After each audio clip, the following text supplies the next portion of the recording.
ইয়ার লাগে সেটা তুমি আবার আইছো নি? কি তা করতে আল্লাহ তুই মনে বলি গেছিস না আমি যে তো না ঘর আসলাম চুপ থাকো, এটা কি দামাতো?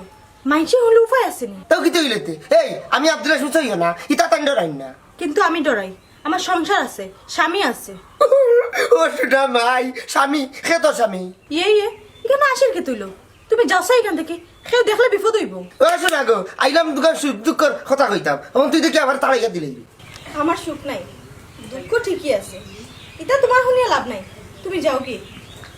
এ চুমকি দিলে চিজ কাটু না আমার কথা কানুন না কর আফানো পেটিওনো কারাও চাই কিতা গো ভাই দূর মাইনে লনির ফুরি আমি তোর যাসাবে মরে গাল দিলে এখানে আমন তাচ্চা দেখেই চাইনি দুয়াই আল্লাহ রে দেখাত বার হইছি না রে ভূতেরে আমার আব্দুল হাসিম রে দোকানিত বার হইছি আমার আব্দুল হাসিম রে দেখলাইনি আমি জানি না রে বসু না কিতা কইলে গো জানি না ও শামসুরে জি কন্যা তুমিও তো আমার আব্দুল হাসিম রে বেটি বানাইছো ইটা দায়িত্ব রে বসু না আমার হাত না ইটা সব দায়িত্ব আল্লাহর হাত কিতা কইলে ও নাকা রাস্তা বেটি লালর মাঝে টুট লাগাইয়া কিতা আল্লাহর কাছে দিরাইনি যে এমনে মারমু বাড়ি নানি আর বিনা জানা যায় দাফন ও মন তাচ্চা ইও তো জুলুম আমার উপরে এখানে রে বসু না কুকীর্তি করবাই তোমরা আর দোষ দিবাই আমার আল্লাহর উপরে এ রে করি যাকি অন্তাকি কইলাম ও ফাইলাই রে বসু না আব্দুল হাসিমকে ওই ফাইতাই নানি কোনো তোমার হাই পেশর মিন্দার ফুরি যা